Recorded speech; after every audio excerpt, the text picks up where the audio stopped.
Selamat hari Minggu, saudara yang kasih dalam Tuhan. Puji syukur kalau kita masih diberikan kesehatan oleh Tuhan di tengah-tengah pandemi seperti ini. Belakangan ini kita banyak terima kabar kalau jemaat gereja kita juga banyak yang terpapar oleh virus COVID. Jangan sampai kita lupa untuk bersama-sama kita doakan mereka, kita serahkan mereka ke dalam tangan Tuhan. Baik, sebelum kita masuk ke dalam pembelajaran firman Tuhan kita, mari kita bersama-sama berdoa. Dalam surga Tuhan, sungguh kami bersyukur atas kebaikan-Mu yang Kau limpahkan kepada kami setiap harinya, Bapa. Kami berdoa Tuhan, supaya pada hari ini juga Engkau mau hadir bersama-sama dengan kami, sembari kami membuka firman-Mu, belajar, melihat sedikit lagi dari karakter-Mu. Dan kami mau belajar Tuhan dari Engkau, biar Engkau yang berikan Roh Kudus-Mu kepada setiap kami, berbicara kepada kami. Di dalam nama Tuhan Yesus kami berdoa. Amin. Ya, saudara, kita akan lanjutkan pembelajaran firman Tuhan kita. Hari ini akan diambil dari Amsal pasal yang ke-28. Amsal pasal yang ke-28. Silakan saudara buka kitab saudara dan baca sendiri. Kita akan lihat ayat yang ke-26, Amsal 28 ayat yang ke-26. Saya akan lanjutkan topik pembelajaran yang beberapa minggu yang lalu kita mulai, yaitu kita melihat sosok orang bebal atau orang bodoh yang diberikan di dalam firman Tuhan. Di kesempatan sebelumnya kita sudah belajar sedikit dari firman Tuhan. Orang bodoh atau orang bebal itu seperti apa, dan yang waktu itu kita pelajari adalah mereka adalah orang yang tidak menganggap Tuhan, mereka adalah orang yang percaya kepada dirinya sendiri, percaya kepada hatinya sendiri, mereka tidak menganggap di dalam keputusan-keputusan hidup yang mereka ambil, mereka tidak memerlukan Tuhan. Nah, itu adalah ciri yang pertama. Nah, hari ini kita akan lihat ciri yang kedua. Amsal 28 ayat ke-20, 28 ayat yang ke-26, firman Tuhan berkata, siapa percaya kepada hatinya sendiri adalah orang bebal, tetapi siapa berlaku dengan bijak akan selamat. Jadi hari ini kita baca, saudara, dari ayat yang ini itu masih kurang lebih sama yang kita pernah bahas. Siapa percaya kepada hatinya sendiri adalah orang bebal.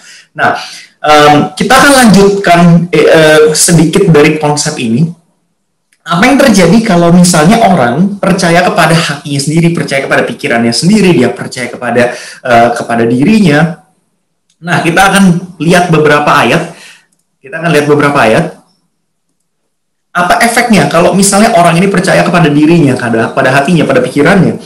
Kita akan mulai dari Amsal pasal yang ke-17. Amsal pasal yang ke-17. Silakan balik beberapa halaman. Di ayat 10, Amsal 17 ayat 10. Di sana firman Tuhan berkata, suatu hardikan lebih masuk pada orang berpengertian daripada 100 pukulan pada orang bebal. Saya bacakan lagi ya. Suatu hardikan lebih masuk pada orang berpengertian daripada 100 pukulan pada orang bebal.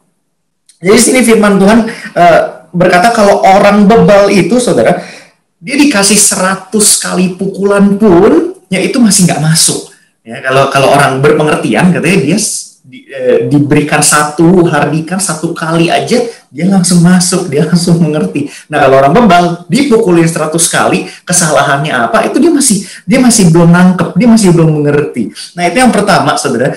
Sebelum kita bahas lebih lanjut, saya akan bacain dulu semua ayat-ayatnya. Habis itu nanti baru kita buat rangkumannya.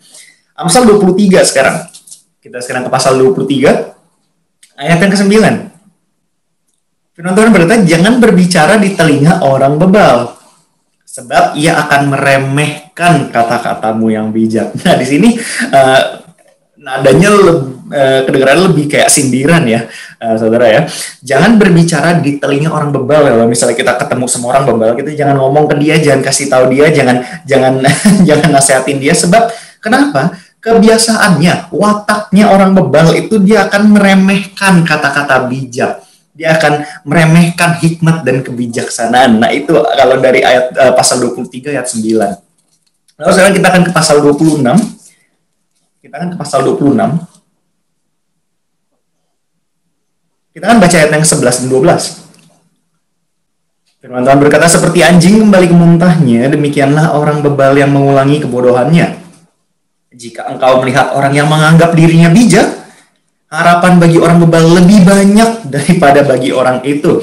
Nah, saudara, di sini kita ngomongin orang bebal, itu katanya dia digambarkannya itu seperti seekor anjing. Saudara, kalau misalnya saudara ngerti konsepnya memamah biak, ya banyak binatang itu yang dia kalau udah makan, dia keluarin lagi, habis itu dia makan lagi gitu ya, dia muntahkan terus dia makan lagi. Nah, anjing itu adalah hewan seperti itu. Di sini dijadikan gambaran oleh firman Tuhan, sama seperti anjing melakukan itu, orang bebal itu akan mengulangi kebodohannya lagi. Ya, jadi dia ada lakukan sekali gitu ya, mungkin dia menyesal sedikit gitu ya, dia keluarin terus dia makan lagi, dia akan kembali kepada kebodohannya. Lalu di ayat 12, jika engkau melihat orang yang menganggap dirinya bijak, jadi ini kembali ke yang minggu lalu ya, orang ini dia percaya kepada dirinya sendiri, kepada hatinya sendiri, dia anggap dirinya yang paling hebat. Harapan bagi orang bebal lebih banyak daripada bagi orang itu. Jadi sebenarnya ini kesannya kalau orang yang menganggap dirinya bijak itu lebih parah lagi daripada orang bebal. Lebih parah lagi, saudara, daripada orang yang tadi itu yang seperti seekor anjing makan muntahannya. Kalau orang yang sok pinter sendiri itu katanya jauh lebih parah lagi. Nah, itu yang bisa kita lihat dari bagian firman Tuhan yang ini. Lalu Amsal 27 sekarang, jadi satu pasal berikutnya aja, Amsal 27 ayat 22. Saya firman Tuhan berkata, sekalipun engkau menumbuk orang bodoh dalam lesung, dengan alu bersama-sama gandum, kebodohannya tidak akan lenyap daripadanya. Nah, ini kurang lebih sama yang tadi, mirip di Amsal 17. Saudara, kalau misalnya orang bodoh itu kalau dipukulin, ya biarpun ditumbuk, katanya kalau di sini ditumbuk di dalam lesung, itu kebodohannya tidak akan lenyap daripadanya, dia tidak akan melakukan pertobatan, tidak akan melakukan perubahan pikiran sama sekali. Nah, itu tadi ada beberapa firman Tuhan ya yang udah kita lihat. Nah, apa sih saudara ciri-ciri yang bisa kita ambil ya, yang bisa kita rangkum mungkin dari 5 ayat ini? Sebenarnya banyak ayat-ayat yang lain lagi, tapi kita ambil dari beberapa ayat ini aja. Kalau yang saya lihat, yang saya perhatikan, orang bodoh atau orang bebal itu adalah orang yang tidak bisa menerima didikan, tidak bisa menerima nasihat atau teguran. Ya, jadi dia tidak bisa menerima macam itu tuh, kalau orang memberitahukan dia sesuatu yang baik. Nah, makanya kadang kita punya konsep yang agak sedikit salah tentang orang bodoh atau orang bebal. Kita biasa panggil orang bodoh karena seseorang melakukan perbuatan yang kurang baik atau yang kurang bagus, yang kurang bijaksana. Sebenarnya bukan, saudara. Kalau menurut saya bukan. Kita nggak bisa bilang orang bodoh semata-mata karena hanya dia melakukan sesuatu yang menurut kita kurang bijaksana. Karena bisa jadi orang ini tidak tahu, dia tidak tahu yang benar yang mana, dia tidak tahu yang bijaksana itu bagaimana. Oleh karena itu dia melakukannya di dalam ketidaktahuan dia. Bukannya dia dengan sengaja gitu kan, karena dia nggak tahu, dia mungkin tidak pernah diajarkan, dia tidak pernah diberitahu. Nah, itu menurut saya itu bukan orang bodoh. Bisa jadi dia hanya orang yang tidak tahu, belum tahu. Nah, bagaimana caranya kita tahu orang ini bodoh atau enggak, orang bebal menurut firman Tuhan atau enggak? Itu adalah orang yang tidak mau tahu. Ya, jadi beda ya saudara. Orang bodoh itu bukan orang yang nggak tahu. Orang bodoh, kalau menurut firman Tuhan, adalah orang yang nggak mau tahu. Kenapa? Karena setiap kali dia dikasih nasihat, setiap kali dia diberikan teguran, dia tolak. Orang-orang bodoh ini membenci teguran. Seperti tadi yang Amsal 39, jangan berbicara di telinga orang bebal, sebab ia kan meremehkan kata-kata yang bijak. Ketika dia diberikan kebijaksanaan, dia anggap, apaan sih? Ini masalah. Mau tahu yang benar apa? Yang benar tuh saya. Nah, itu orang bebal, itu orang bodoh. Yang telinganya tidak digunakan untuk mendengarkan. Dia tidak bisa menerima. Makanya kalau dipukulin, ditumbuk kayak gimana pun, dikasih hukuman seperti apapun, kebodohannya tidak akan lenyap daripadanya. Itu tadi yang pasal 27 ayat 22. Karena dia tidak merasa dia tidak merasa dia perlu bertobat, dia tidak merasa dia perlu mengganti pikirannya, dia tidak merasa dia perlu menerima input atau pemberitahuan dari orang lain. Nah, inilah saudara ciri-ciri orang bodoh, orang bebal yang kedua. Kita kan sama-sama sekarang lihat seorang seorang tokoh, seorang karakter dari dalam firman Tuhan. Mari kita buka 1 Raja-Raja 12. Mungkin dari karakter ini kita bisa melihat kebodohan itu seperti apa. 1 Raja-Raja 12. Di dalam buku 1 Raja-Raja, saudara, dari pasal yang pertama sampai pasal yang ke-11, firman Tuhan itu menceritakan segenap kehidupan Raja Salomo.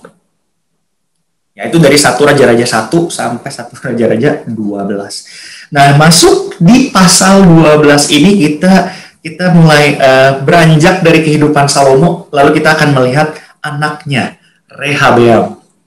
Nah, ini ceritanya akan sangat panjang sekali, jadi saya akan berikan sedikit rangkumannya aja. Raja Salomo itu adalah salah satu raja yang paling hebat yang pernah ada di muka bumi, saudara. Kerajaan Israel di bawah naungan Raja Salomo itu jauh lebih megah daripada bapaknya Raja Daud. Itu kalau saudara baca di 1 Raja-Raja pasal yang keempat, di sana firman Tuhan sedikit memberikan gambaran seberapa hebat sih, seberapa kaya sih kerajaan Israel ini di bawah Raja Salomo. Nah, itu silakan saudara lihat di 1 Raja-Raja 4. Itu di akhir pasal itu sampai di sana dikatakan semua raja-raja lain di sekitarnya itu membawa upeti, membawa persembahan kepada Raja Salomo karena kebijaksanaan dan kemegahannya itu luar biasa. Nah, itu kerajaan Israel. Nah, sekarang kita akan loncat ke pasal 12. Ketika Raja Salomo mati dan menurunkan kerajaan itu kepada anaknya, apa yang terjadi? Pada saat itu, Raja Salomo meletakkan pajak yang lumayan luar biasa kepada bangsa Israel. Karena kemegahan kerajaannya, ya dia buat makanan istananya aja itu setiap harinya itu butuh lembu, katanya lembu tambunnya itu butuhnya itu 10 biji. Ya, itu setiap hari. Jadi rakyat Israel pada saat itu harus bekerja sangat keras untuk memenuhi kebutuhan raja. Belum lagi pada saat itu mereka melakukan pembangunan bait suci. Bait sucinya yang dibangun oleh Raja Salomo itu bukan konstruksi yang main-main ya, saudara. Itu salah satu bangunan yang kita memang nggak bisa lihat ya, sekarang udah nggak ada. Tapi kalau misalnya kita perhatikan itu adalah konstruksi yang luar biasa megah, saudara. Itu temboknya emas. Semuanya ya, dari ujung ke ujung temboknya emas. Itu segitu luar biasanya. Tapi ya yang menjadi harganya adalah rakyatnya yang harus bekerja, yang menjadi kuli, yang menjadi budak, memenuhi kebutuhan istana pada saat itu. Nah, akhirnya Raja Salomo mati, kerajaannya diturunkan kepada Rehabeam. Rakyat Israel datang kepada Raja Rehabeam. Itu saudara silakan baca dari ayat yang pertama, ya saya berikan rangkumannya aja. Mereka minta supaya beban yang ditanggungkan kepada rakyat itu diringankan sedikit. Nah, kita akan lihat sekarang di ayat yang ke-8 apa yang terjadi, dilakukan oleh Rehabeam. Kita baca ayat 6-nya aja, baca ayat 6. Sesudah itu Rehabeam meminta nasihat dari para tua-tua yang selama hidup Salomo mendampingi Salomo ayahnya. Katanya, apakah nasihatmu untuk menjawab rakyat itu? Jadi untuk menjawab pertanyaan yang tadi, dia minta raja tolong ringankan beban kami. Ayat 7, mereka berkata, jika hari ini engkau mau menjadi hamba rakyat, mau mengabdi kepada mereka dan menjawab mereka dengan kata-kata yang baik, maka mereka menjadi hamba-hambamu sepanjang waktu. Nah, ini dia tanya kepada tetua-tetua yang pada saat kemegahan bapaknya itu kerja untuk bapaknya. Dia tanya sama penasihat Raja Salomo. Dan di sini dikatakan, Rehabeam, kalau kamu mau menghambakan dirimu, maka rakyat akan menghamba juga kepada kamu. Gitu ya. Jadi itu kebijaksanaan yang luar biasa ya dari para penasehatnya. Gitu ya. Kita merunduk, maka orang juga akan merunduk, gitu kan? Biarpun dia adalah seorang raja. Ayat 8. Tetapi ia mengabaikan nasihat yang diberikan para tua-tua itu. Lalu ia meminta nasihat kepada orang-orang muda yang sebaya dengan dia dan yang mendampinginya. Katanya kepada mereka, apakah nasihatmu supaya kita dapat menjawab rakyat yang mengatakan kepadaku, ringankanlah tanggungan yang dipikulkan kepada kami oleh ayahmu. Jadi dia abaikan, saudara, nasihat yang diberikan oleh para tetua-tetua yang waktu itu kerja sama Salomo. Lalu dia tanya sama teman-temannya dia, sama pendamping-pendampingnya dia, orang-orang yang seumuran dengan dia, yang sebaya dengan dia, yang sama tidak pengalamannya, yang sama bodohnya dengan dia. Nah, dia tanya sama mereka. Lalu kalau bisa saudara silakan lanjutin ceritanya sendiri. Ya, apa yang terjadi? Dia dengerin nasihat teman-temannya, lalu kerajaan itu pecah menjadi dua. Saudara, dalam satu generasi dari Salomo yang begitu hebatnya, kerajaan Israel yang begitu megahnya, Tuhan sangat memberkati dia, menggunakan Israel menjadi cahaya di tengah dunia yang gelap karena Salomo. Turun ke anaknya, baru satu generasi. Ini mungkin Salomo mati baru berapa lama? Mungkin belum nyampe setahun, belum nyampe 2 tahun. Pecah. Kerajaan yang begitu hebatnya begitu saja sirna. Itu bangsa Israel dari yang 12 suku kan, saudara kan kita tahu ya, bangsa Israel itu 12 suku, itu pecah jadi 2 negara, Israel Utara, ya, 10 suku di atas, lalu Yehuda di bawah. Yehuda itu tinggal 2 suku doang, Yehuda dan Benyamin. Dalam satu generasi. Karena apa? Karena seorang raja yang tidak mau menerima nasihat. Karena anaknya Salomo tidak menerima nasihat. Dalam satu generasi hancur itu kerajaan. Saudara, ini sangat ironis. Dan yang paling ironis adalah karena sekarang kita tahu kalau misalnya kita baca kita buka buku Amsal sekali lagi, saudara ya. Kalau saudara lihat di Amsal pasal yang pertama. Amsal pasal yang pertama, sesudah Salomo menuliskan pembukaan suratnya, itu di ayat 8, pasal 1 ayat 8. Itu kita bisa lihat penerima dari surat ini. Amsal itu sebenarnya surat. Dia bilang, "Hai anakku, dengarkanlah didikan ayahmu." Sebenarnya itu kalimat pertama dari buku Amsal itu sendiri setelah pembukaannya. Ini adalah surat buat Rehabeam. Salomo tulis ini, buku 1 Amsal ini buat anaknya.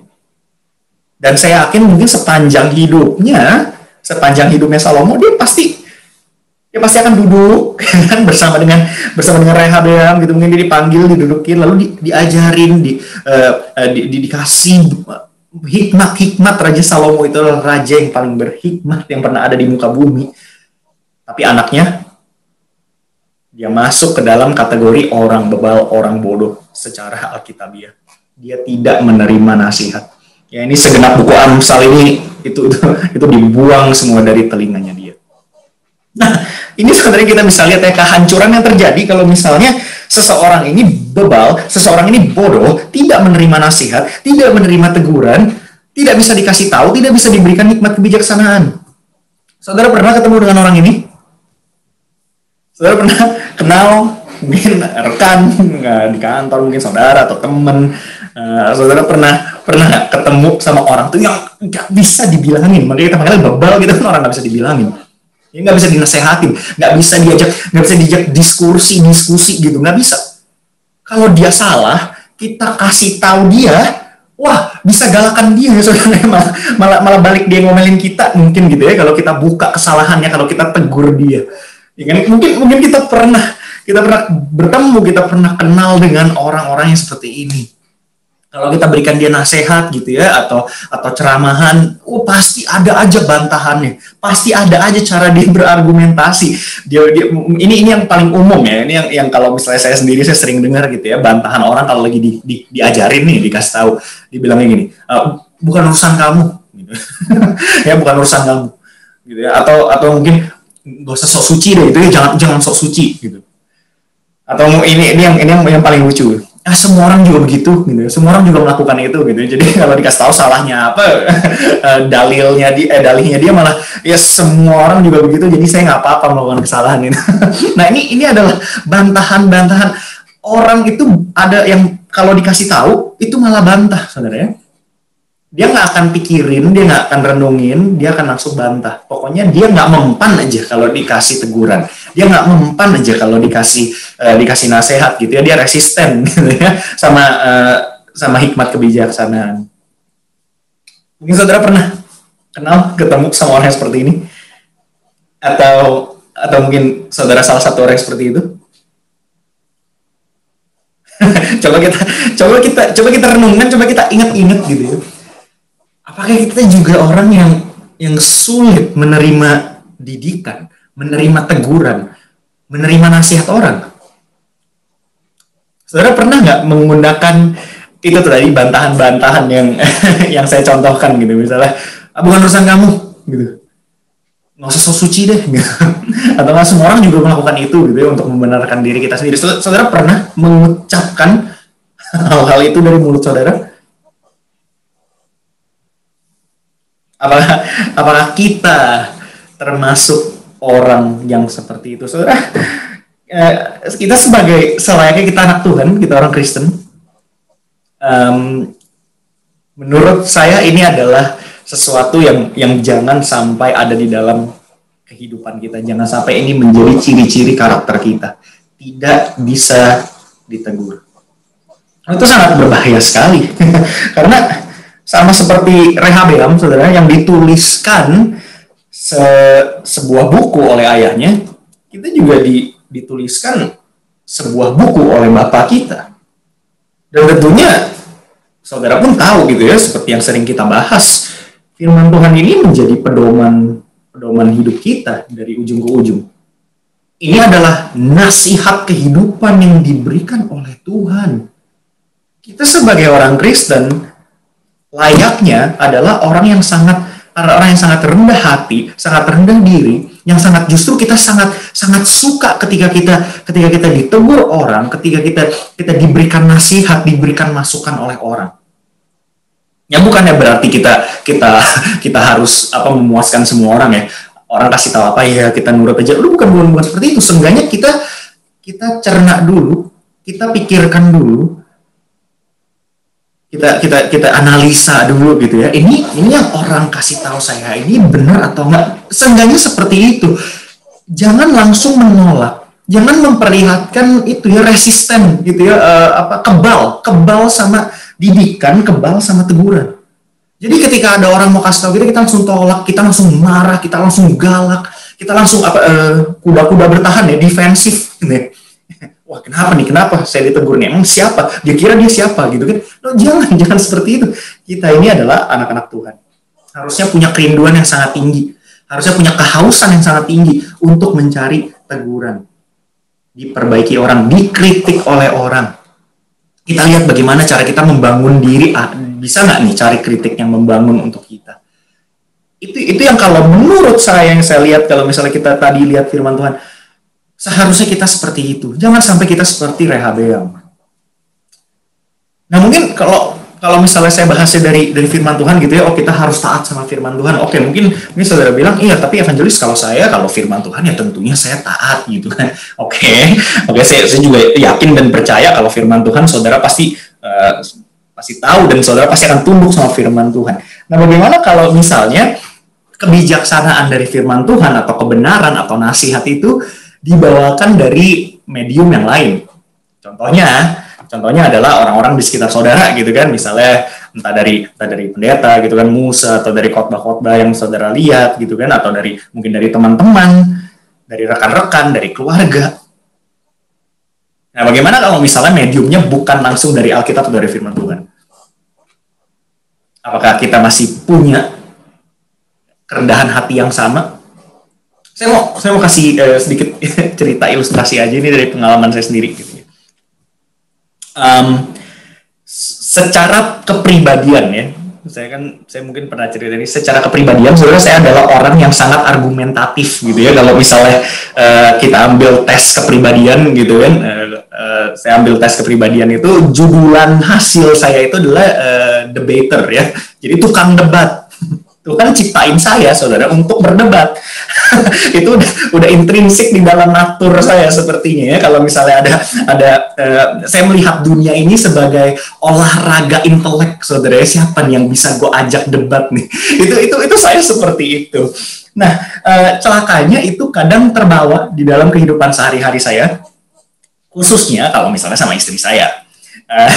Jadi ini saudara bisa verifikasi sendiri sama Nika, silakan tanya istri saya. Ada beberapa kali ya, sering juga kalau misalnya kita sering ngobrol-ngobrol bahas gitu ya, istri saya mungkin kasih saya teguran atau masukan gitu ya, komplain gitu kan, kamu kenapa sih orangnya begini, harusnya kan gini gitu ya. Itu nggak jarang sebenarnya Nika ngelakuin itu. Nah, karena karena kebiasaan sebenarnya, mungkin karena emang udah perangainya seperti itu, saya tuh gampang banget untuk menangkis. Ya kalau misalnya dikomplain atau ditegur atau diberikan nasihat, itu sih jago banget nangkisnya, saudara. Ada aja alasannya, pokoknya saya bisa aja deh, saudara. Kalau saya nggak jadi hamba Tuhan, mungkin saya udah jadi pengacara kayaknya, saudara. Bisa aja pokoknya. Biarpun saya tahu saya salah. Saya tahu yang istri saya kasih tahu itu benar. Tapi bisa aja, saya jago aja, saudara. Saya bisa tangkis gitu, saya bisa lawan, saya bisa argumen gitu. Biarpun di dalam hati saya tahu saya salah. Ya, entah itu apa ya, keangkuhan laki-laki kali ya, itu pria gitu kali ya, suami-suami mungkin di sini, para ibu-ibu ya, para istri mungkin di sini juga bisa memberikan kesaksian kali ya, apakah suaminya begitu juga ya, kalau dikasih tahu tuh langsung ngeyel, bantah gitu ya, kalau dikasih nasihat tuh langsung bertahan gitu. Nah itu saya seperti itu biasanya. Setelah berapa waktu, berapa jam ya saya analisa ya, saya pikirkan, saya renungkan gitu kan, apa yang dia kasih tahu ya, tentunya saya tahu kalau dia benar dan saya yang salah. Tapi pada saat eksekusinya, pada saat lagi cekcoknya gitu kan, lagi diskusinya, itu saya nangkis di situ. Kalau saya bandingkan sama firman Tuhan, ya berarti saya bodoh.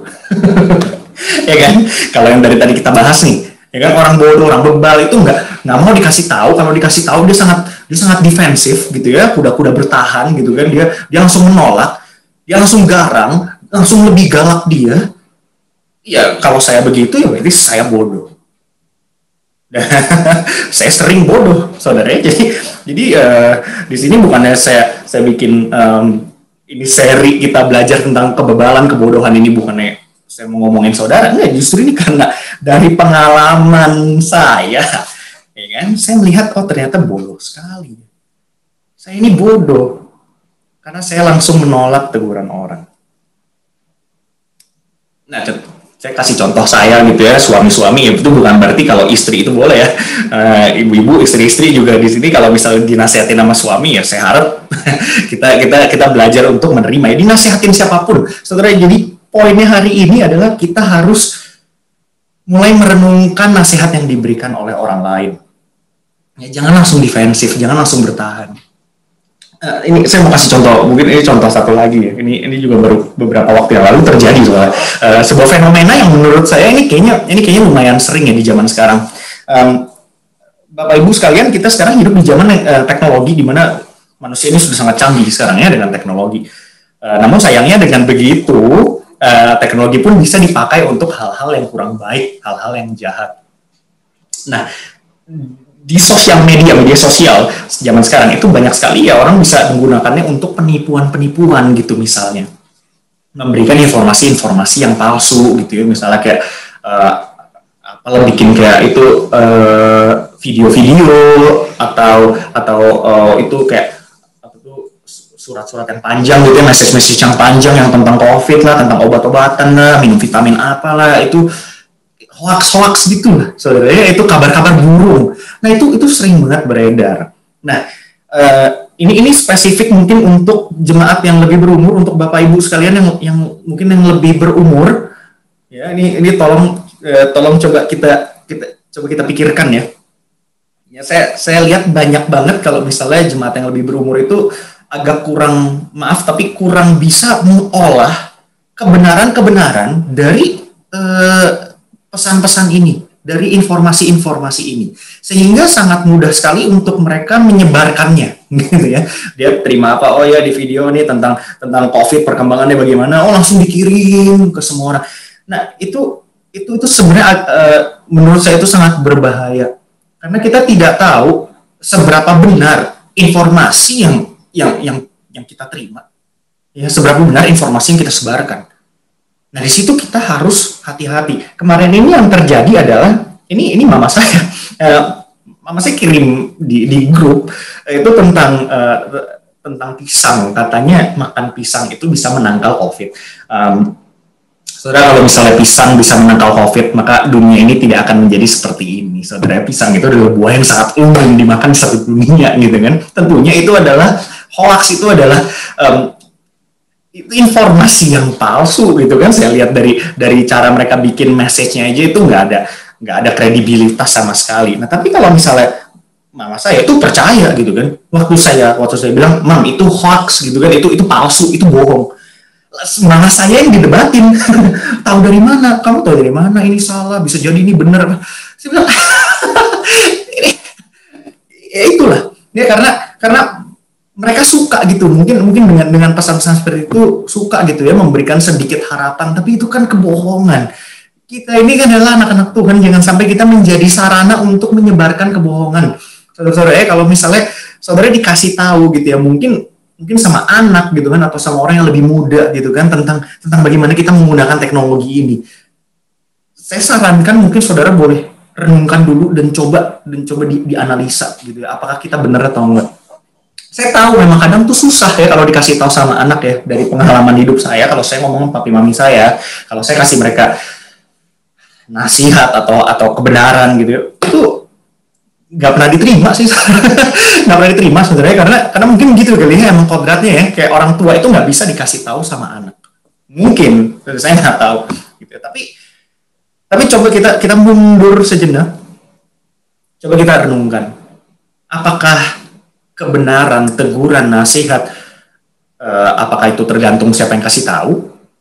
Oh, kalau misalnya anak saya yang kasih tahu, saya nggak harus dengerin dia loh, orang dia anak ngerti apa sih?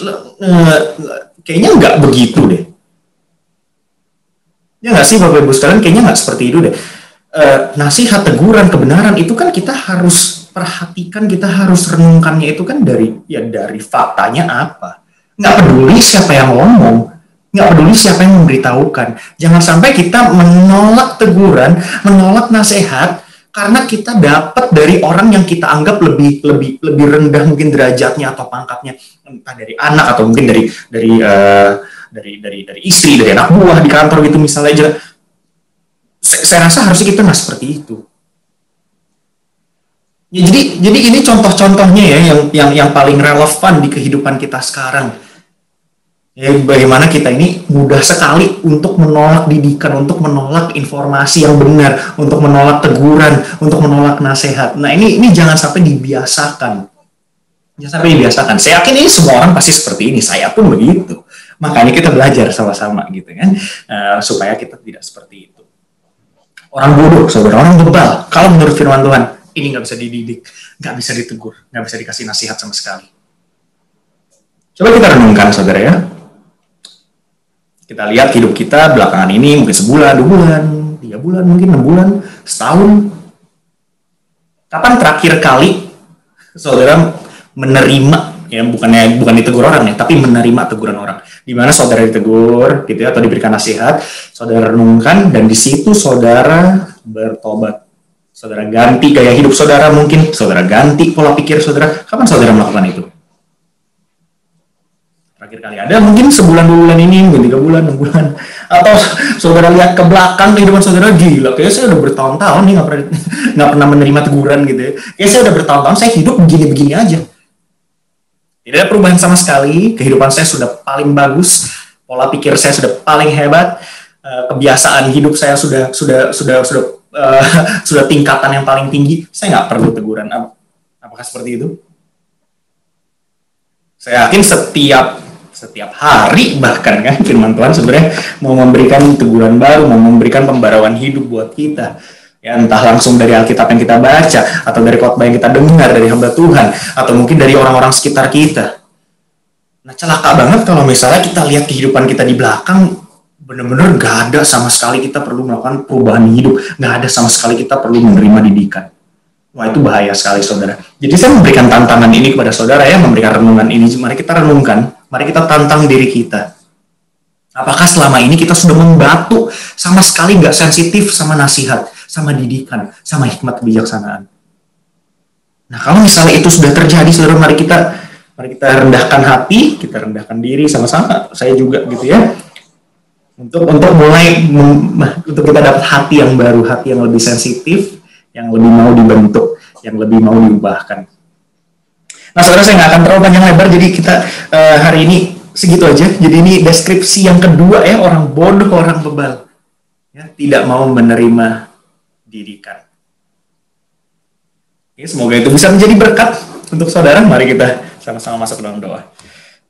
Bapa dalam surga, Tuhan, sungguh kami bersyukur sekali lagi karena kami tahu Engkau adalah Tuhan yang panjang sabar. Kasih setiamu tidak berkesudahan, selalu baru setiap pagi atas anak-anak-Mu yang mungkin Tuhan kadang suka bebal, kami suka bodoh, kami suka tidak menerima teguran, tidak menerima didikan. Dikala Engkau mau berbicara kepada kami keraskan hati, kami tutup telinga. Tuhan, kami hari ini belajar supaya kami boleh lebih berhikmat, yaitu menjadi anak-anak yang mau ditegur, yang mau diberikan nasihat bukan hanya oleh Engkau, dari firman-Mu, tapi juga dari sesama kami, dari orang-orang yang kami kasihi. Bapak, kalau seandainya dari antara kami banyak yang suka berkeras hati, yang tidak mau ditegur, kami minta Engkau yang ubahkan kami, berikan kami hati yang lunak. Dan Tuhan, inilah yang akan menjadi renungan kami. Engkau yang bantu kami supaya kami boleh bertumbuh, supaya kami boleh bertambah setiap harinya, Bapak. Dan kami juga mau berdoa Tuhan untuk segenap gereja kami, jemaat kami, khususnya Tuhan untuk mereka yang sekarang sedang menghadapi virus COVID, banyak dari mereka yang sedang terpapar, Bapak. Kami mau berdoa Tuhan, dan Kau yang sekali lagi berikan damai sejahtera kepada mereka semua sambil mereka menghadapi virus ini. Kami berdoa Tuhan, kalau boleh Kau yang jaga mereka Tuhan dalam proses pemulihannya, mereka semua boleh sembuh Bapak. Kami juga mau berdoa Tuhan untuk segenap keluarga dan jemaat Tuhan yang mungkin akhir-akhir ini baru saja kehilangan keluarga yang anggota keluarga yang mereka kasihi Tuhan karena virus ini. Kami berdoa sekali lagi Kau yang lawat mereka, berikan mereka damai sejahtera Bapak daripada Engkau, berikan sukacita yang daripada Engkau Bapak. Terima kasih Tuhan, kami sekali lagi berdoa Tuhan, Engkau yang jagai kami percaya Tuhan Engkau yang berdaulat di atas seluruh bumi ini Bapak. Apapun yang terjadi semuanya sesuai dengan kehendak Engkau. Di dalam nama Tuhan Yesus kami berdoa. Amin. Sekian saudara, selamat hari Minggu. Sampai ketemu lagi.